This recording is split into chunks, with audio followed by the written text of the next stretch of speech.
Media వారు అడుగుతూ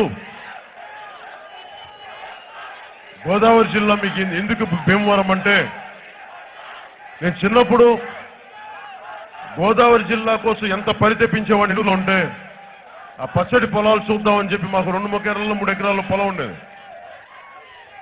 నేను 2 సార్లు ఎప్పుడు వచ్చాను మొగల్తూరుకి. తిరిగి నేను వద్దామనుకుంటే మా పొలాలు వేశారు. ఆర్థిక భారాన్ని తగ్గించుకోవడం కోసం ఈ రోజున తిరిగి నా మనసు ఎప్పుడూ తహతహలాడేది గోదావరి జిల్లాకు వచ్చి రావాలని చెప్పి.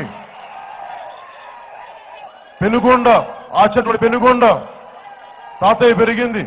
తాతయ్య పోస్ట్ మ్యాన్ గా ఉద్యోగం చేసింది. నాన్న కానిస్టేబుల్ గా జీవితాన్ని ప్రారంభించింది పశ్చిమ గోదావరి. అన్నయ్య అన్నయ్య చిరంజీవి విఆర్ఎస్ వైఆర్ఎన్ కాలేజీలో చదువుకున్నాడు, డిగ్రీ చదువుకున్నాడు. అనుబంధం నాకు దేనికి ఉంది అంటే ఇది మా కుటుంబం తాలూకు అనుబంధం, మా వంశం తాలూకు అనుబంధం. ఇది దీనికి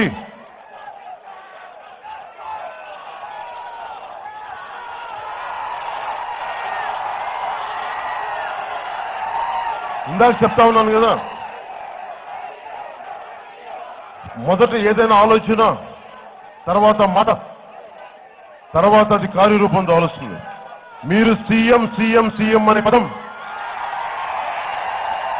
అది ఎంత మంత్రం అయిపోయిందంటే 2019లో మన ప్రభుత్వాన్ని స్థాపించి మనల్ని ముఖ్యమంత్రి చేసేంత మా మహామంత్రం అయిపోయింది.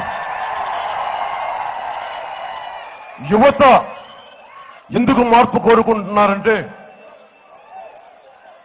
నిన్న వైజాగ్ లో మాట్లాడుతూ తెలుగుదేశం అభ్యర్థి మన అవంతి శ్రీనివాస్ గారిని ఇది చేశారని చెప్పబోతా ఉంటే ఆయన ఇప్పుడు తెలుగుదేశంలో లేరు సార్, ఆయన ఇప్పుడు వైసీపీలో ఉన్నారని చెప్పారు. ఎంత కన్ఫ్యూజన్ ఉందంటే మనకి ఎవరు ఏ పార్టీకి ఎప్పుడు ఎలా మారిపోతున్నారో అని చెప్పి అలసిపోయాం. ఈ రాజకీయ వ్యవస్థని ప్రక్షాళన చేయాల్సిన అవసరం ఉంది. ఒక సరికొత్త యువతరంతో ఉన్న నాయకుల్ని కొత్త రక్తాన్ని రాజకీయాల్లోకి ఎక్కించాల్సిన అవసరం ఉంది. వేల కోట్ల పెట్టుబడి లేకుండా, గూండా బలాలు లేకుండా, కిరాయి మూకలు లేకుండా రాజకీయాలు నడపాలంటే ఒక్క జనసేన వల్లే అవుతుంది.